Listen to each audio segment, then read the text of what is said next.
Good evening and welcome everyone to Let's Talk Business. I'm your host Meghna and I have with me Yashasvi. Before we begin, let me tell you a little bit about myself. I'm a public speaker who has experience of more than 1000 plus hours in public speaking, a published author. I'm a financial analyst who is also a champion of technology because tech has always been my first love and now accounts is my second.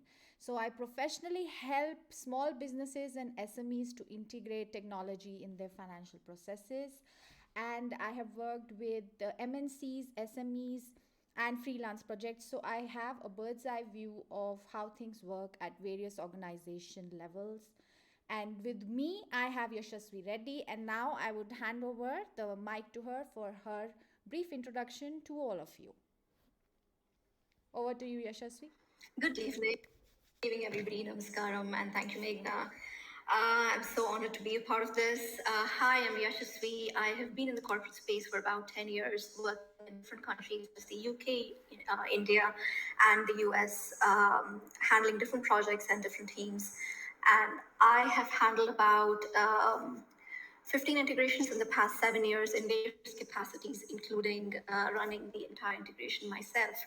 So today I have come back to India within the past 2 years, and I've taken the mission of empowering people to learn how to build their influence and how to scale up their careers into the top 1%, and also without compromising their well-being.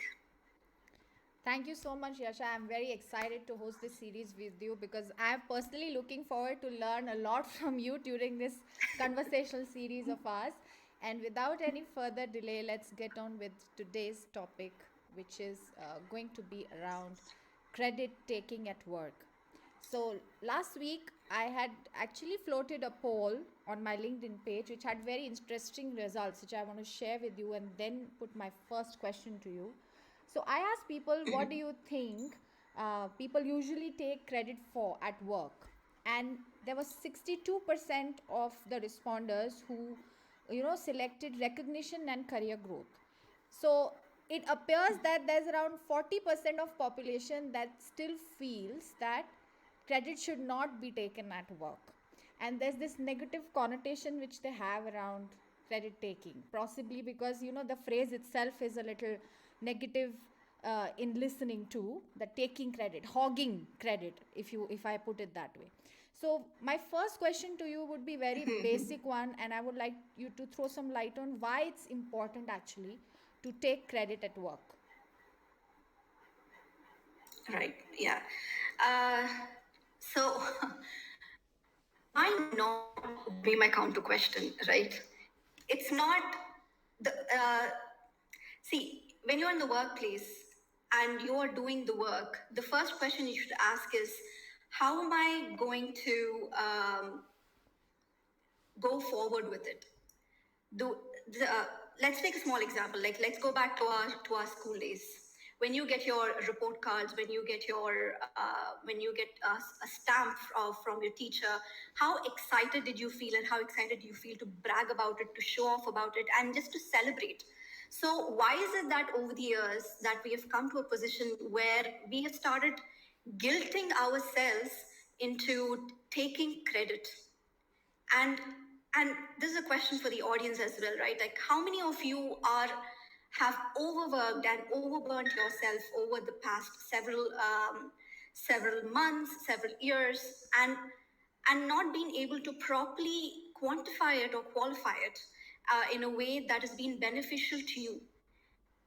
And has that been, a great feeling, or not so great feeling? If it's not so great feeling, then give me a thumbs up. Let's see how many actually feel that, yeah, I mean, I am doing the work, right? It's me that's putting in the work. So what is the factor that is stopping me from taking credit? Like showing to the people that, yes, this is me. What is stopping you from taking that value that you really are bringing to the table? And I often see that that's because maybe it's somehow to blame with our brought up, with our schooling and everything else, where we've been told that no, let your work speak for you. let your manager, recognize you, and your somebody else should speak about you. Well, guess what? When you come to the corporate, and this has been proven by a Harvard Business Review, that when the managers were asked, how are their teams performing, and do they even know what their teams are working on? 66% of the managers have said that they have no clue what their teams are working on. 66%. So you see a member, and if you want to stand out, it should be your duty to speak about yourself, because primarily you're accountable for yourself. And if you're not, then please look around you. Please. Who else is? So I can, Nobody, yeah, thanks, right? thanks for that. So what I understand is it's probably a part of our ethical conditioning that we brought up with the, which kind of emphasizes on the fact that your actions should speak, like you said, your action should speak louder than your words. But I feel somewhere now it is not applicable to your corporate life, which people confuse. And when I talk of this confusion and clearing this light from taking credit, there's another thing that comes to mind which a lot of people kind of face today. There are a lot of discussions around this, and that being imposter syndrome. So people not only not only go ahead and not talk about themselves, but then there's this issue of imposter syndrome that comes in. So what is your take on taking credit and imposter syndrome going hand in hand? I would like to know that. Imposter syndrome, there are different names to different things that people give, and they try to classify and give different views on it. But I think, in my view, it all comes down to your mindset, and it's about how you are looking at yourself. And different ways of how these imposter syndromes work, right? It's either I have to be perfect in everything that I do, and I have to only put the best version, or if I had known more, then I would have gone forward and pitched the case. So it's always a self limiting belief that's stopping you from going forward, which in your case, you're thinking that you know so little and the other person knows so much. But there's actually research that shows that no, you are in the position where you are because of the value that you've brought to your company, to yourself, to people around you. If not, you wouldn't be in the position that you are today. There is no way anybody will give you anything for free. If you're getting something, that's because you completely and totally deserve it. And I tell this to all of my clients who are job searching, who are struggling to get to their higher positions, to expand their influence, wherein it's before you take on a project, or before you want to pitch your idea, or you want to talk about an exciting opportunity with your manager and discuss it, you always feel this, as you said, the syndrome of what would they think if I pitched it? Well, just because you haven't done something, or just because it's something new that you want to try, it does not mean that you are going to be, bad at it. Just because you haven't done something, it's not that you cannot be good at it and do a very good job at it. Because you've gotten so far, technical skills can only take you so far. And after that, you have all the soft skills or human skills or emotional intelligence, whatever name you want to put on it, that you have known intuitively that you can make this work. And when you have that thought, the first thing that you need to do is take a step. Let not your mind, your thoughts, everything, put that all aside. First, take a step, and then you'll see that it becomes easy. For example, if I have to take an example, let's take our own audio event, right, Meghna? This is the first time that we are both together, and I'm speaking to the audience. And if I thought that no, I have to do this for at least a couple of times before I can actually get a hang of it, and I should not let anybody know, because I want to know every question, and I want to know, and want to have my answers prepared.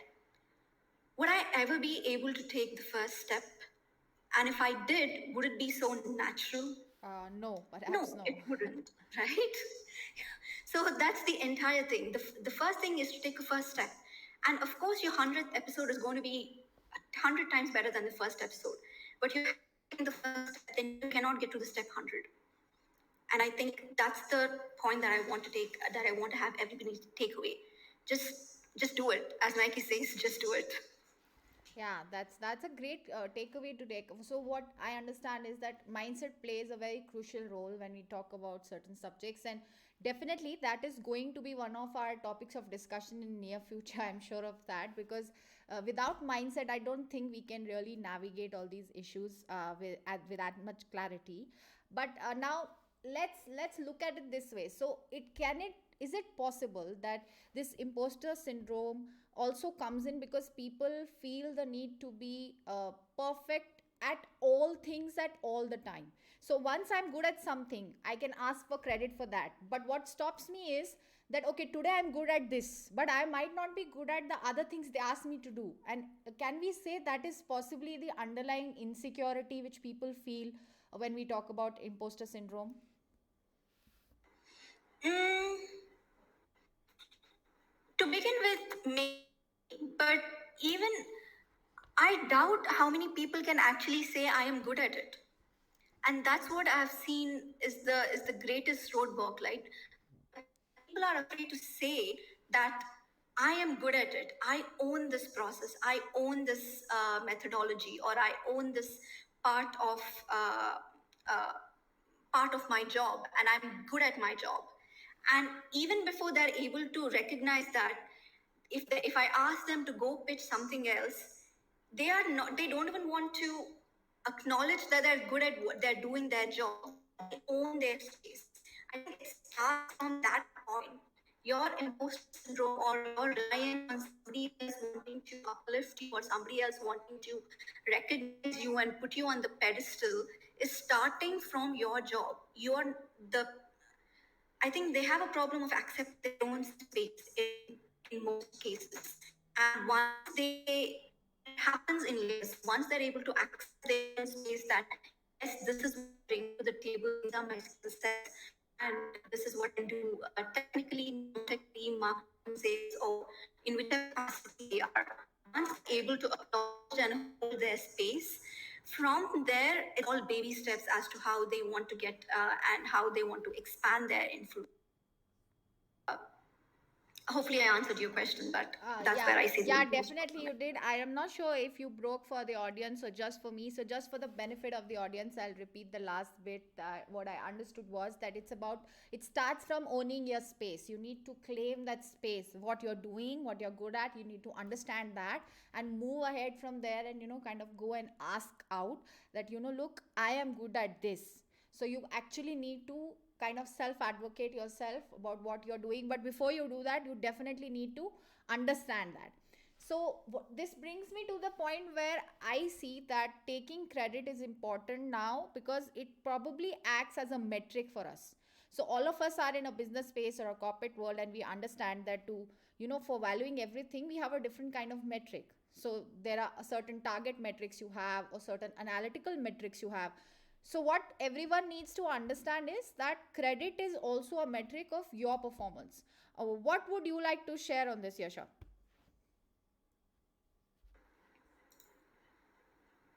Credit is everything that you do and everything that you can.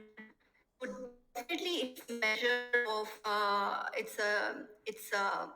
it's a measure of what you can do. But most importantly, it's about how well are you able to articulate what you have done. So it's more about you are doing, let's say you're doing 8 hours of work every day.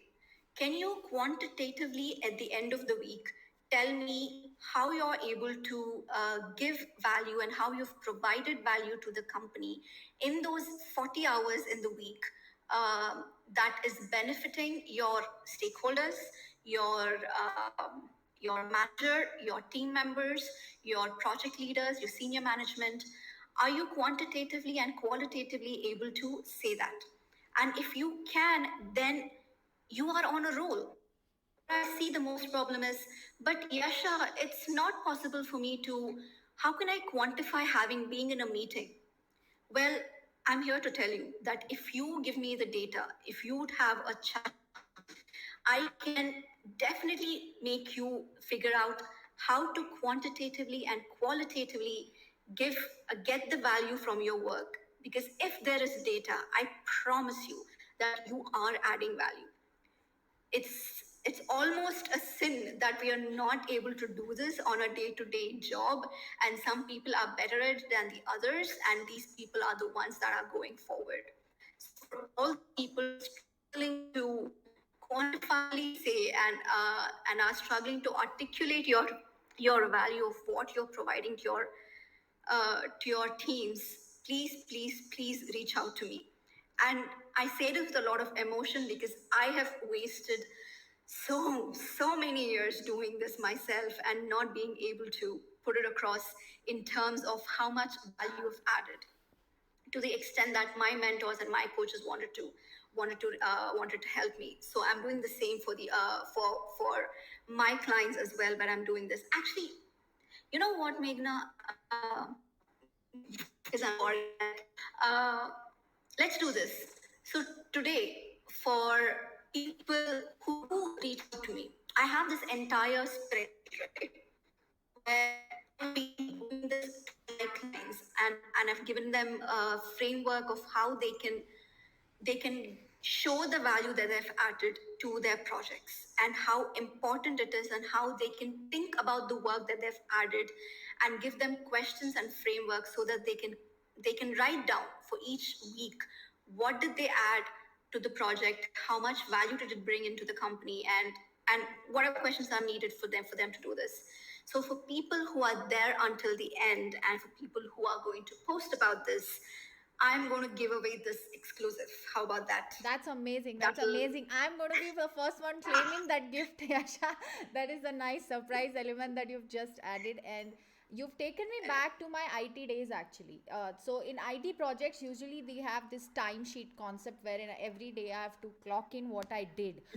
But it's very much project related. It doesn't really talk about my work. But what I understand from what you just said is that I need to quantify actually what I'm doing. And I get when you say that people don't know how to do it. It's not that the data is not available with them, it's just that they do not understand how to see it or how to put it up. So, I would like to share a personal story and then probably ask you a solution which might actually benefit some of the people listening in.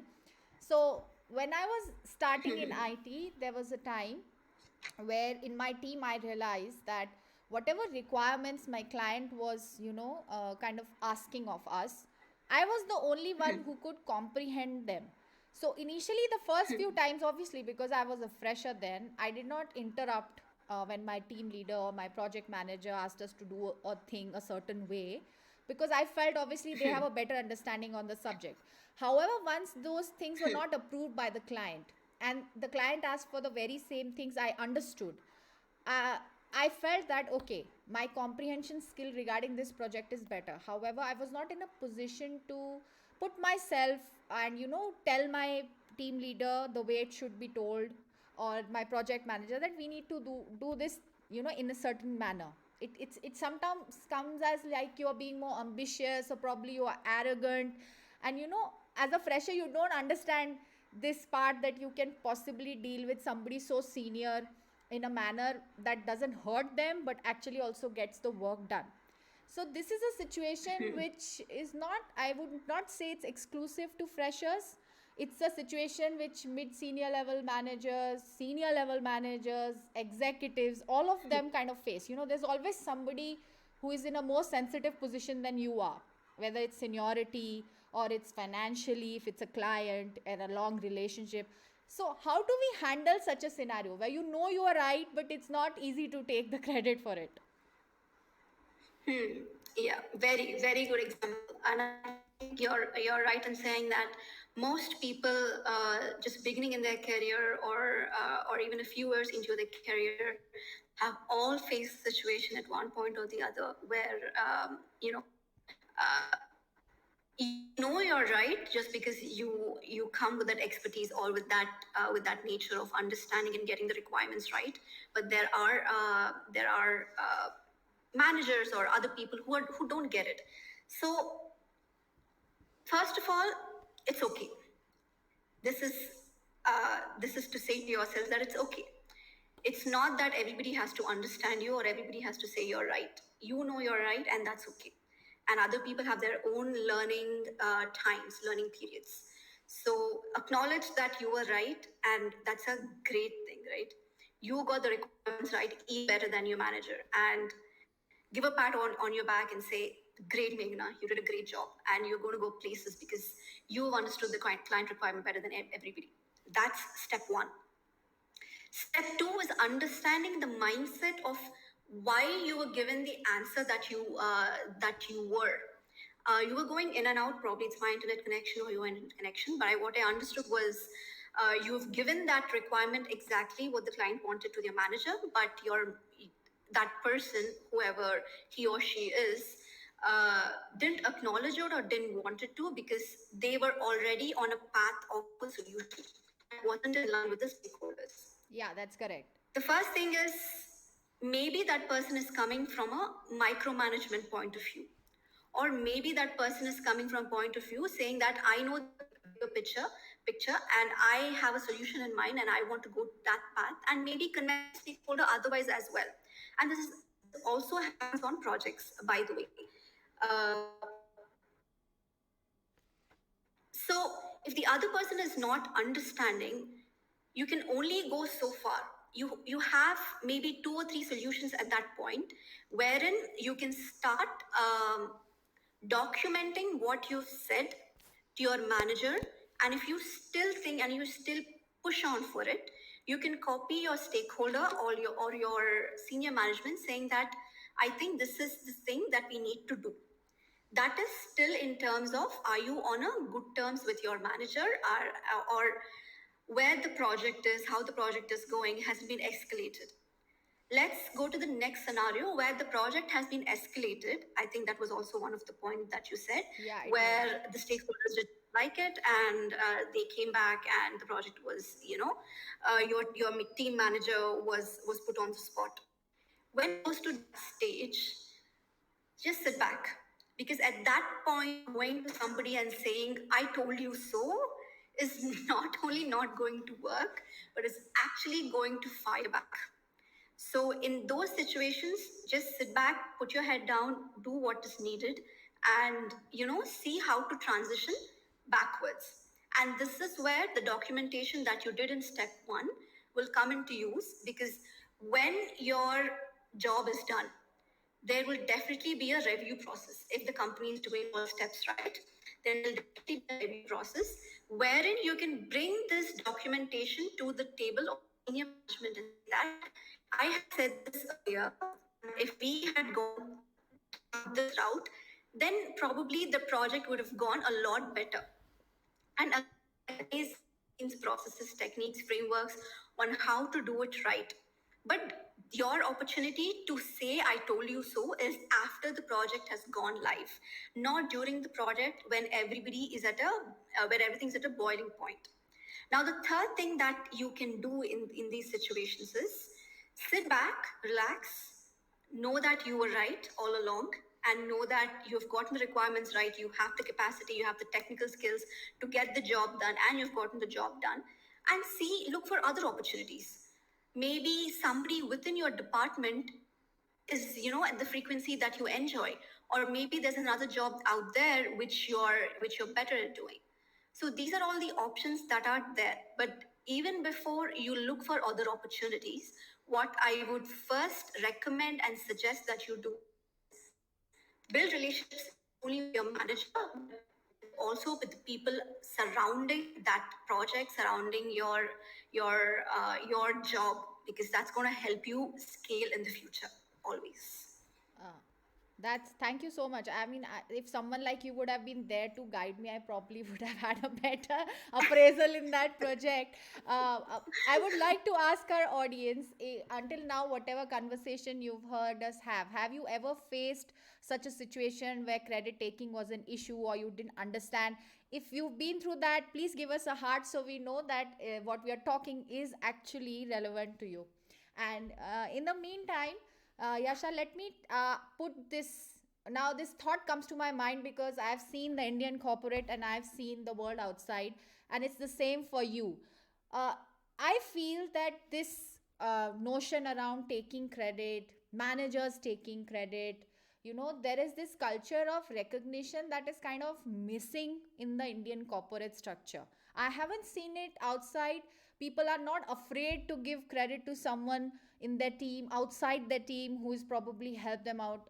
I wonder why this situation is existing in the Indian corporate. Do you have any clue from your experience? Would you like to share something that can actually give some clarity that why are we facing this in Indian corporate only and not outside?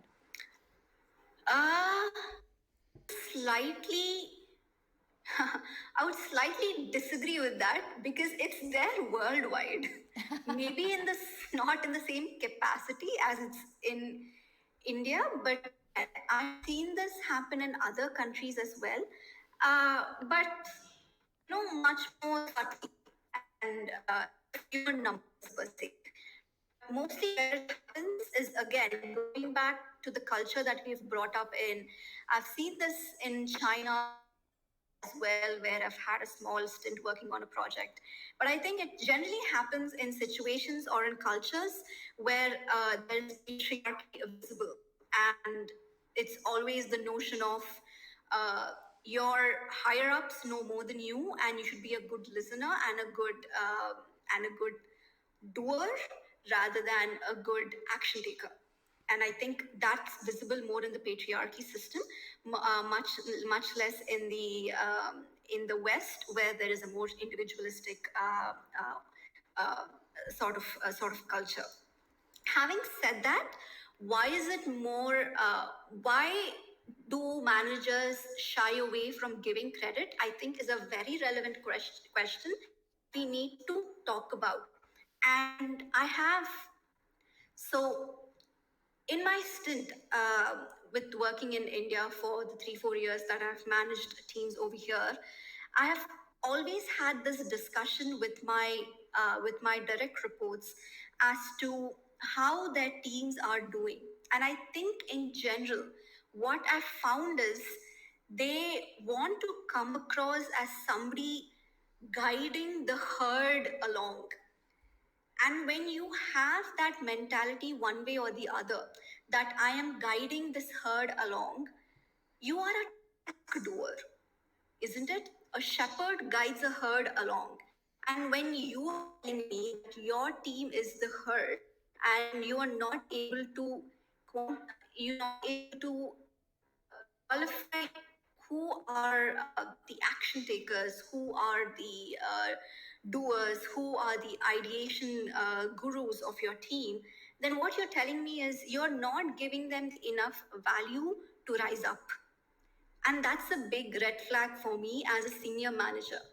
You've been put into the position of a manager because you have done your job well at some point or the because you've been an individual performer and great at being an individual performer, we have promoted you to a manager position and then gave you a team so that you can teach them to do it. And that is where I think most people get confused and most managers stay stuck in that role because to them, teaching them somebody to do their job is almost like spoon feeding them, and that goes into micromanaging as well. That if they differentiate between micromanagement and simply managing them, there is a lot more different. Your mindset, your approach, your lookout, and the way you approach your job once you become a manager should be how can I enable my team to do their best so that I can step up really, really quickly and you can go into the mid manager level position or do different projects or go and widen your horizon, either technically or with human skills or whatever it is, only when you allow your team to bloom. And that happens when you move away from this herd mentality and go into, let me identify the next person who can do my job as a manager. Let me identify the next person who can go and campaign for me. Like, suppose if it's Meghna and she's great at identifying requirements for a stakeholder, then she should be doing that job full time. Why can she not? She doesn't need to do 10 other jobs. Let me have a conversation and make her the full-time position on, so that I can expand her in that horizon. And that way, when you identify and give me those names as a senior management, that these people are good at this, it's not that you're isolating and favoring some team people over the other, but you're able to uh, clearly identify what each team member is good at, and you're able to look at your team as individual performers. And when you do that, training, that is a great value add. Some this sort of mentality of moving away from um, uh, I need to my team, or I need to guide my team to success, rather than allow them the space to create their own set of rules and create their own set of dialogue. If people can disengage from micromanagement and just look at influencing their team and influencing themselves into higher position, I think there's this great scope for the managers who are stuck in their in line management to go higher up. But that they need to allow that space, and that's something that I guide my clients all along on how to identify those team members, how to give them that position, how to successfully pitch yourself to your senior management on how you've given credit and encouraged others to be at their best, so you can now go and do the other jobs that you asked to do. It's very interesting, Yasha, how you put it, because 90% of the managers actually feel insecure in doing what they're supposed to be doing, like manage all the people. So, if you're taking your team's credit, essentially you are telling the senior management that you are only good for this one particular job. However, you are actually supposed to manage, and like you very rightly said, enhance your team, let them bloom, let each of them do their best, and you manage that high performing team is what is your task essentially. But they fail to do that, and then they go to the senior management trying to ask for a promotion based on probably time or loyalty, completely forgetting the point or their job description that was done when they were hired. So this brings me to a very interesting point, or a question you can, if you can put it that way. People feel that, you know what, if somebody is good in my team, I don't take the credit, this is the next person who's going to take my job, and I'll probably be fired if not promoted. Now that's one insecurity I've seen in a lot of people. Do you think that's a practical problem really, or it's just a mindset problem with managers? Again, it comes back to the same thing, right? You thinking that you need to guide your team to success, and carefully, like almost like a shepherd, and say, oh, you need to do this thing, right? It's almost like bulldozing your team. And I and I use this word with my clients as well, where you're bulldozing your team. You have that 10 minutes, it's almost 10 to 5, and your salesperson is leaving, and you're calling him and asking, how was that client call, and he said something, and you said, no, you should have done this, you should have done this is how you should have asked, this is how you should have pitched. That all comes before. How the salesperson did at that point is how the salesperson is has been taught to do. So your job is to train that salesperson to be better before he went on the job. It's not necessary for you to have that call at 6 p.m. in the evening trying to lecture them about what they did wrong. It's about teaching them to do how can they do their job right. And the second part of it comes to, oh, if I give them credit, then what about me? See, that question is only coming more so because you haven't figured out how to do your job right, or you haven't figured out what your job requirements are. Most of the managers, most of the line managers that I see are most of them that I've spoken to have said that, well, I was given this job because I was an excellent individual performer. Then after that, have you had a conversation with your senior management? What do I need to do my job right? What are your 6 month KPIs? What are your 1 year KPIs? What do you want me to do in the next 6 months so I can be brilliant at my job? Have those conversations happen with your senior management. And when you do have those conversations, you will know that their first and number one criteria is teach your team how to do your job. And when I say that, and how it's interpreted by the clients and by my managers is totally different. And that's where I think the most hiccups come in, where teach your team to do your job actually means micromanage them, when it's not the case at all.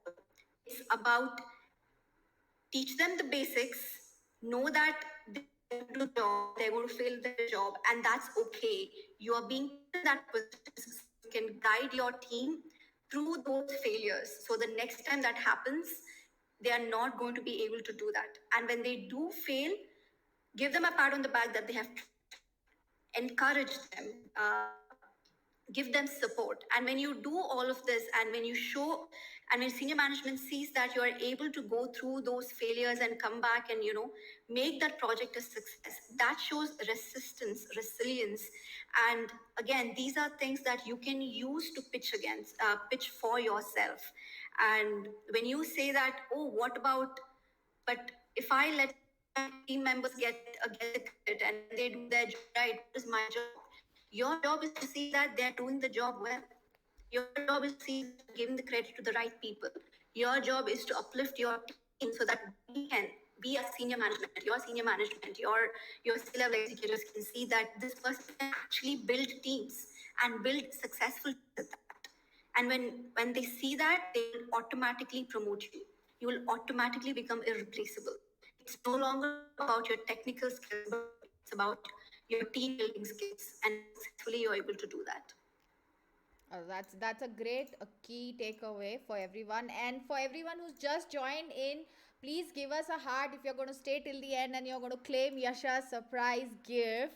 And that tracker, I'm telling you, it's going to be a game changer for you. So don't miss out. Please do stay till the end.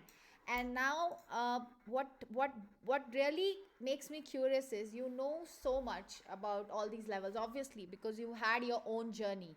And what I would now, and my audience would also love to know, is if you can share a personal anecdote or personal story where you or one of your clients, has actually gone ahead, overcome these insecurities, and claimed what has been their due, have actually taken credit for something, and have ended up growing in their career instead of getting pulled back, which is the general image. Okay, that's an interesting question. Um, okay, I generally don't give out their personal stories, but I'll make it a general scenario where I have seen this happen with a lot of my clients, and I see this a lot of it happening, where especially more so with women than with men. And I've seen this being asked in a lot of interviews as well. And it irks me in many ways, but I'll deal with it because we're talking about imposter syndrome and taking credit and, holding up your space. So, with one of my clients, she was a manager and she got into this position, and she's doing well. Her senior management is praising her, and she's taking this new position that she was in the job for 8 years. Then she got moved to another department and she got this new job, and it's one of her colleagues. I will not name it as a male or a female, but one of her colleagues came in, and she's brought up this question of, yeah, how do I, I see this all the time, that people come and ask me, and they question me taking this position just because I've done some other job, and now I'm in this new job, and less than a year I got promoted to a manager. They come question me like, how did I get this job? How did you get this job? Like, what did you do to get this job? And I'm pretty sure that the audience as well relate to this position, to this question, wherein if you are a manager, there are people in your immediate team or your team, somebody who comes and either subtly or directly or whichever way ask you this question of, you, how do you get that job? Like, what do you? And there are many things that triggered me about this question. But to put it simply, let me give you a parallel of this. Let's say you are a home buyer and you've just bought this home, and you're maybe in your 20s, 30s, but you built a home for yourself and you're living there, and suddenly somebody comes in and says that, knocks on your door and says that, you bought this home? How did you buy it? And instead of putting them in that place, this person was coming and asking me, how do I now respond to the question? Yasha, you're breaking. Can you please repeat the last part? Okay, sorry. I don't know where I broke up. So let's say this person has asked this, and somebody has questioned your value, questioned your position of why you are a manager. Why are you in the management position that you're in? Not so in the direct words, but saying that, how did you get into this position? You've been in this job for you've been doing some other job for 8 years, and in less than a year you got to a manager position. How did you get this job, Meghna? If I had to take your name, how did you get your job, Meghna? How did you do it? And instead of giving an answer, you are expecting, and you have actually come to a mentor or a coach or your senior management and asking them, how do I now deal with this situation? How do I respond to it? And I find it so ridiculous that this is okay, and goes back to a concept that I want to discuss if we have a time, about intellectual subversion. But I'll get to it. But first, for an example, why I find this question so ridiculous, and how, and I don't know how we've come to this point of not defending our own positions. But let's say you've bought a beautiful house, right? And you're in your 20s, 30s, but you got a very good salary, or you've done great on your investments, and you bought this house. Suddenly, some other stranger comes and knocks on your door and says that, you bought this house? How did you do it at such a young age? What did you do to do this? Now, instead of putting that stranger in his place or her place, you are now going and asking another resource, another mentor, or somebody else, saying, how do I respond to this position, to this person who had the audacity to come and ask me why and how I bought this house? Would you ever do that? No. You would first put that person in his position. And yet we have defied over the course of our lifetime, or over the course of bringing up, or whether it's whatever position that you're in, and however you've gotten into this image of, we have to be good, we have to not pick up a fight, we have to always be the gentler ones. Array, somebody's coming and questioning your position. The first thing that you need to know is how to put them in their place. Maybe it's a different conversation. Maybe it's direct one-to-one conversation, or maybe it's questioning them and saying, what about it? However you want to respond, I will leave the response to your choice. And if you need assistance, then I'm definitely here to assist you. But You coming back and asking your senior management, asking your coach, asking your mentor on how to deal with these situations is a big uh, gap in you accepting your own position. That is where the doubt is coming in, right? Because if you fully accepted that, yes, I'm a manager and I've completely and totally owned this position, of this spot, would you let anybody else question it? Absolutely No. not. Absolutely And not. yet you're questioning it because somewhere you're almost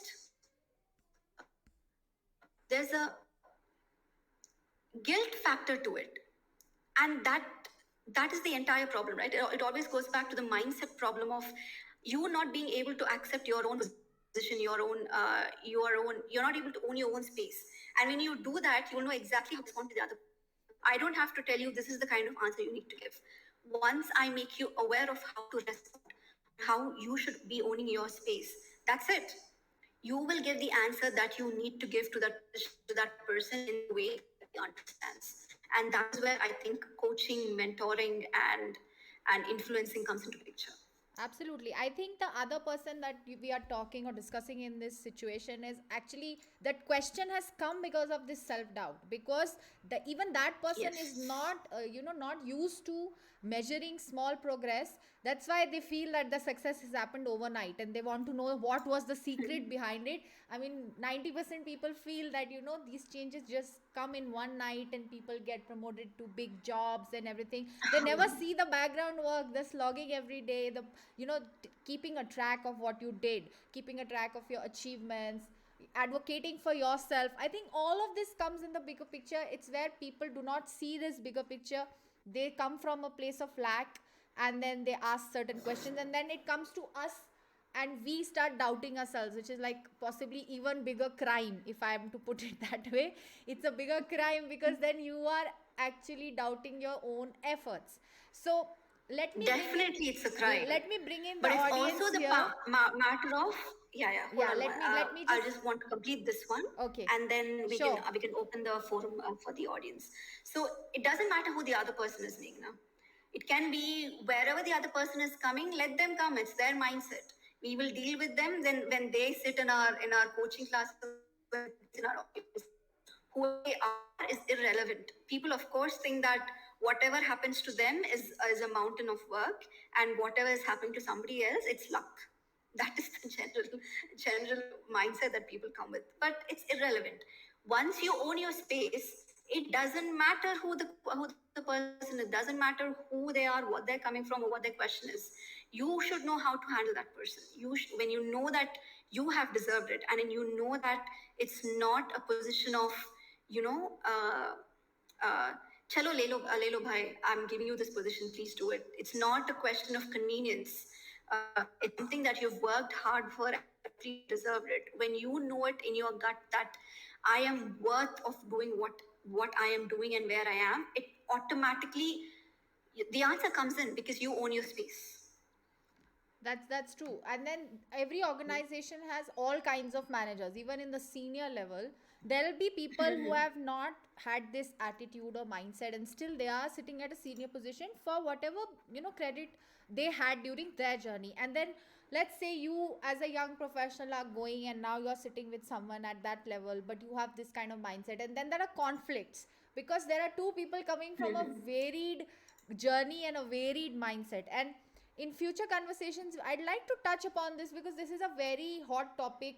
There are young people who Yeah. get promoted because of their attitude, their mindset, the way they are working, and there's this certain senior management that is not able to actually accept those people in their teams, in their boards, because they feel that the other person has not been through enough journey or enough experience to be there. And probably this is a conversation to be taken some other day.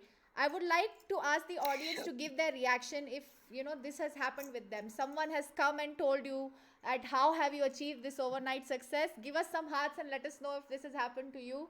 And my last question for the day to Yasha, before I open the floor to our dear audience, would be Yasha, some tips that you can give to our audience members to how, get this confidence to get credit. What can they do today after going from this audio event? What is the main key takeaway tip that you can give them, and that they can implement starting tomorrow, even to, to be better at taking having this confidence to take credit for their work? Absolutely. Pleasure. So, again, for people who are remaining, once again, I'm going to give away a tracker that I've given my clients over my coaching experience, where it's a performance tracker, and I've I have wantedly named it the brag sheet, because I want every one of us to be comfortable bragging about ourselves. It's very, very important. It's high time that we stop, that we own that. Yes, we want to brag ourselves, and that's okay. So in that sheet, you'll see different components of how you can quantifiable and qualify, say, and celebrate success over the weeks and months. But the first thing, and to give you more tips, there's an acronym that I also give my clients on how they can use their advantage, especially where not comfortable taking credit, or they need guidance on how to take the credit. It's called Confident, and there is an explanation for each of that. I'll make it soon enough. C stands for celebrate achievements. Whatever it is, even if it's one step, half a step, something that you've made progress on today, be proud of every step that you've taken. So celebrate your achievements on a daily basis, on a weekly basis. If a project that you've completed for a long time, pat yourself, go for an outing, do whatever it is that'll give you the boost that yes, I've done it. Now let's go to the next thing. Then own your success. O is for own your success. Your success is about you. And definitely the performance tracker will help for those of you who will take a picture of what our event and then post it on their LinkedIn. It's going to come to you. But again, own your success, and have the confidence and the pride that you have contributed to your own accomplishments. Confident N. N stands self-recognition.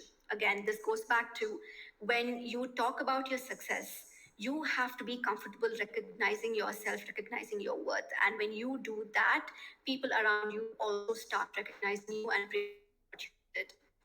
So N is for normalizing recognition. F is for face your fears. Now, imposter syndrome, I know it comes and goes, but when you get that feeling of what if, or am I, or should I, face it head on. And I want you to question that imposter syndrome. See why it's coming into it. And the minute it starts giving excuses, take the first step. That's your cue to take the first step and let the rest follow. Confident I is for invite feedback.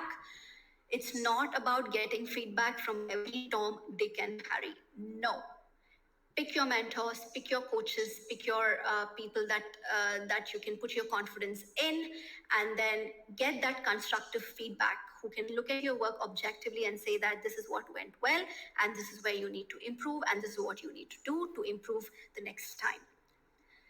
D is for document your wins. Keep a record of all your achievements. Again, the thing that I'm giving you away today is going to help you massively.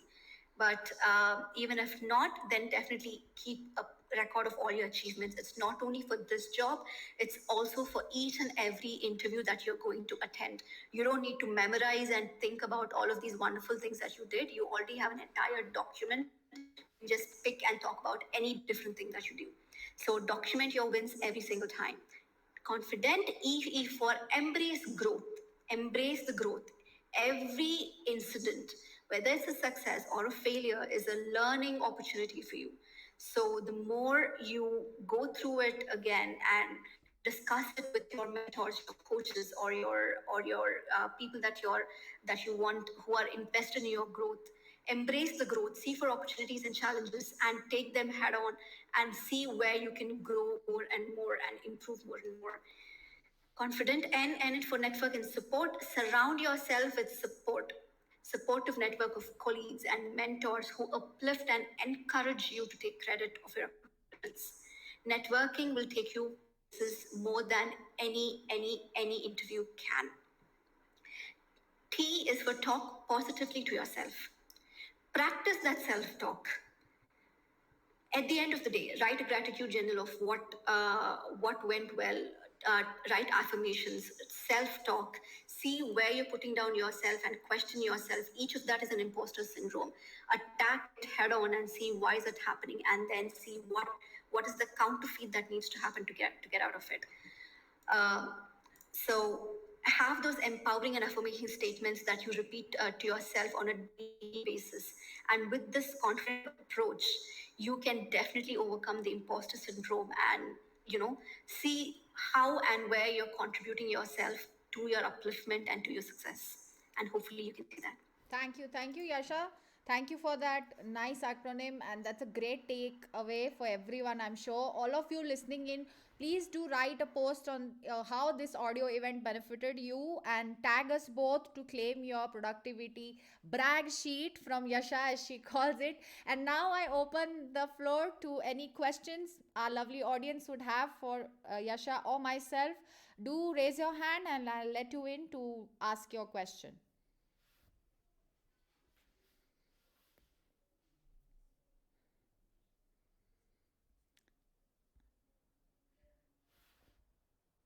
Nanda, you can now unmute and speak.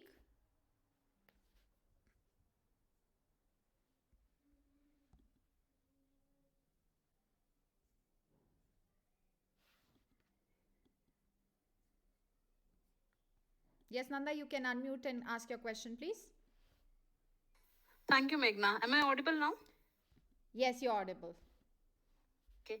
So first of all, thank you so much for this wonderful event that you both did. I'll just want to give a quick, that what I feel. This session was really empowering, and because you two are my certainly favorite ladies. The entire session went very smooth and it was very powerful overall. So thanks, Meghna. You taken it very smoothly. It was very encouraging and effective. And the way you were summarizing Yasha's, talk or her answers was very effective. And Yasha, I found you so compelling and it was very inspiring and profound. I'm very happy I could attend this. And like when you gave tips with confidence, it was wonderful. Like, so I have this thing in my mind when in a corporate world, when of course they're colleagues and if they're also best friends in real life, so there comes a situation where somebody is truly deserving of a credit, and suddenly because of this one person who thinks that though that person is not equally, maybe partially because it's a teamwork everyone would have done, but still feels that equally that that person is also have the rights to take the credit, and this friendship comes in between. How somebody have to manage such a situation and make the other person understand what exactly you know who is a true deserver. So, thank you, Nanda, for your wonderful question and for your wonderful remarks. Truly, I thank you so much for being here and listening to the entire show. If I'm understanding your question properly, you are asking in terms in the position of a manager, where you have your best friend and you also have another colleague, and how to make one or the other person understand that this person has given more to the job than this person. Right. Right? Yeah. So yes, to acknowledge, yes, that is a difficult situation. That is a sort of a pickle situation that most of us are in, and it's hard, especially working with your best friends and being in a situation where you have to choose between your best friend and this high performer. Let's say that has put in more work into the project. Um, but it again comes down to, if I may say, what kind of effect did it have on the project, and what kind of benefit did each bring onto the table? It might be what the stakeholders wanted was more in alignment with this what this high performer did, and maybe a less in alignment with what your best friend did. And it's about showing that data clearly, or maybe even saying that this was a project that was more aligned to that person. It's always very individualistic answer, but in general, when you can say that because this person has knowledge in this and this and this, and this was more about he had more expertise in this particular project, and that is why we had to make a choice. That's one way of owning it. And again, with a project resource, whether it's a bonus or it's a reward or whatever it is that you're going to give, there are only so many that you can give away. So maybe one person can get the monetary benefit and the other person can get some other benefit, or a PTO, or a vacation, something that benefits them, that is in alignment with them. Those are some of the options that I have used in the past, and I have also advised my clients. It's a very individualistic answer, but this it's very to the context you have to decide. These could be some of the options that probably would help you. Have I answered that question? Yes, thank you, Asha. That was a very wonderful answer. Thank you so much. It helps. If we have any other questions, kindly raise your hand so I can put you in the speaker section. Do not forget to follow us if you are not already following. Please do give us your feedback through DMs. We are open to new topics that you would like us to discuss in our series. Do tune in the next Wednesday as well. We'll be here with a new topic, definitely relevant to all of you, just like today. So I don't see any hands raised. Yasha, do you have any closing remarks, or we can just wrap up for the day? Yeah, definitely. Thank you, Meghna. Thank you for this idea, for believing that we could do a good job. And I'm happy that all of the listeners have gotten some value, and hope that they've gotten that value. And we have given value to the time that they've spent on this audio event. I'm looking forward to meeting all of you and many more in the next event. And it's going to be as interesting, as conversational, and as organic as it was today, if not more. And more power to you. Thank you so much, Yasha. Thank you to each and every one of you who was present in the audience today, supporting and listening to us, and sharing your queries as well. Thank you once again for tuning in. Do not forget to share this with your friends so they can also benefit. Until next Wednesday, here's me and Yasha signing off. Take care and goodbye.